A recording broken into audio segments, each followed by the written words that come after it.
Assalamualaikum warahmatullahi wabarakatuh. Shalom, Om Swastiastu, Namo Buddhaya, salam kebajikan. Perkenalkan, saya Aprilia Natasha Putri, NIM 2022 1011 031 263, Fakultas Hukum Universitas Muhammadiyah Malang. Video ini dibuat untuk bisa memenuhi tugas hukum pidana yang diampu oleh Babak Said Nur Prasetyo SHMH. Pertama, saudara, kasus pembunuhan dengan mutilasi dan dicor di Semarang mulai menunjukkan titik terang. Polisi menangkap pelaku pembunuhan pada Selasa malam. Terduga pelaku diamankan setelah sempat melarikan diri ke luar kota Semarang untuk menghilangkan jejak. Hanya berselang 1 hari dari penemuan jenazah, polisi berhasil menangkap pelaku. Siang ini, Polrestabes Semarang akan menggelar rilis soal identitas tersangka, kronologi, dan juga motif pembunuhan. Muhammad Hussein, 28 tahun, tega menghabisi nyawa bosnya Irwan Hutagalung, 53 tahun, karena mengaku kerap dianiaya. Pelaku melangsungkan aksinya yaitu memutilasi lalu mengecor jasad bosnya di Tembalang, Semarang. Hussein merupakan seorang pegawai toko air minum AHS Arga Tirta yang menaruh dendam pribadi kepada bosnya tersebut. Padahal ia mengaku belum lama bekerja di lokasi tersebut dan masih terhitung sekitar 1 bulan, yakni sekitar awal bulan puasa. Hussein mengungkapkan bosnya sangat baik saat awal merekrut dirinya. Ia berhenti bekerja dari warung Mindo lalu pindah ke toko air minum tersebut. Namun, ia menilai perlakuan bosnya tersebut berubah menjadi kasar seiring berjalannya waktu. Sementara, saat ditanya oleh Kapolrestabes Semarang, Kombes Irwan Anwar mengenai dirinya kenapa tidak memilih untuk bisa keluar dan berhenti dari pekerjaannya tersebut, Hasan mengaku akan diancam dan dibunuh oleh bosnya tersebut. Setelah melakukan pelarian ke kampung halamannya di Banjarnegara, ia ditetapkan oleh polisi sebagai seorang tersangka mutilasi dan juga pengecoran terhadap bosnya di Jalan Mula Warman, Tembalang, Kota Semarang.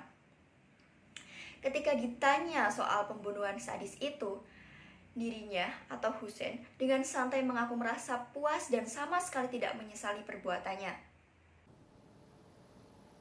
Ya, selamat siang Woro dan juga saudara. Terkait dengan informasi identitas dari terduga pelaku yang sudah diamankan Polrestabes Kota Semarang ini, memang dari informasi terakhir yang kami terima tadi malam dari Kabid Humas Polda Jawa Tengah bahwa terduga pelaku yang diamankan oleh Satreskrim Polrestabes Kota Semarang ini memang inisial H, dengan inisial H yang mana dalam hal ini terduga pelaku tersebut adalah karyawan dari korban. Jadi bekerja di depot air minum isi ulang milik korban yang sudah tercatat bekerja kurang lebih 1 bulan ini.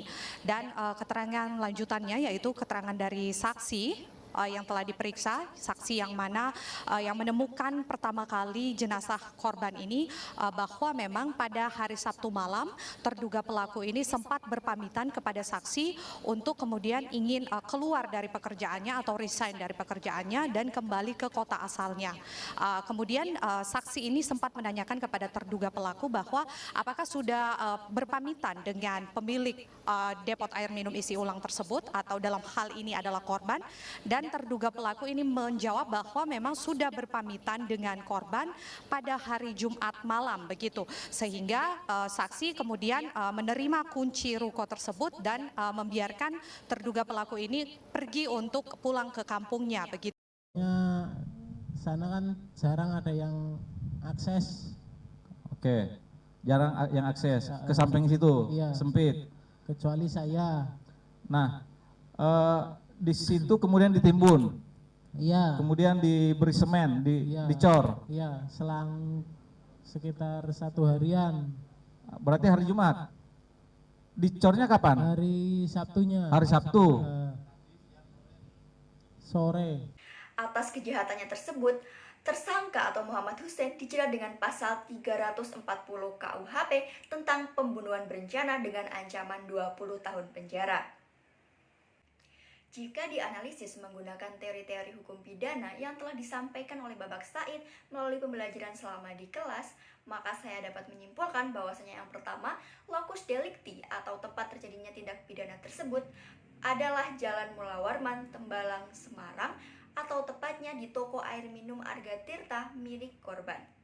Yang kedua, tempus delicti atau waktu terjadinya tindak pidana pada kasus ini adalah Kamis 4 Mei 2023 malam hari tepatnya pukul 8 sampai setengah 9.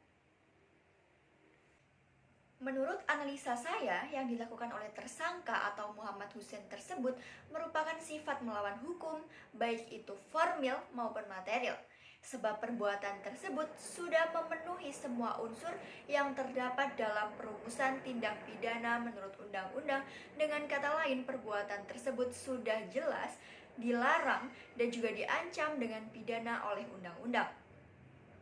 Hal tersebut sesuai dengan pada asas legalitas nullum delictum nulla poena sine previa lege punali, bahwa tidak ada delik, tidak ada pidana tanpa peraturan terlebih dahulu. Mungkin demikian yang dapat saya sampaikan. Jika ada kurang lebihnya saya mohon maaf. Akhirul kalam. Wassalamualaikum warahmatullahi wabarakatuh.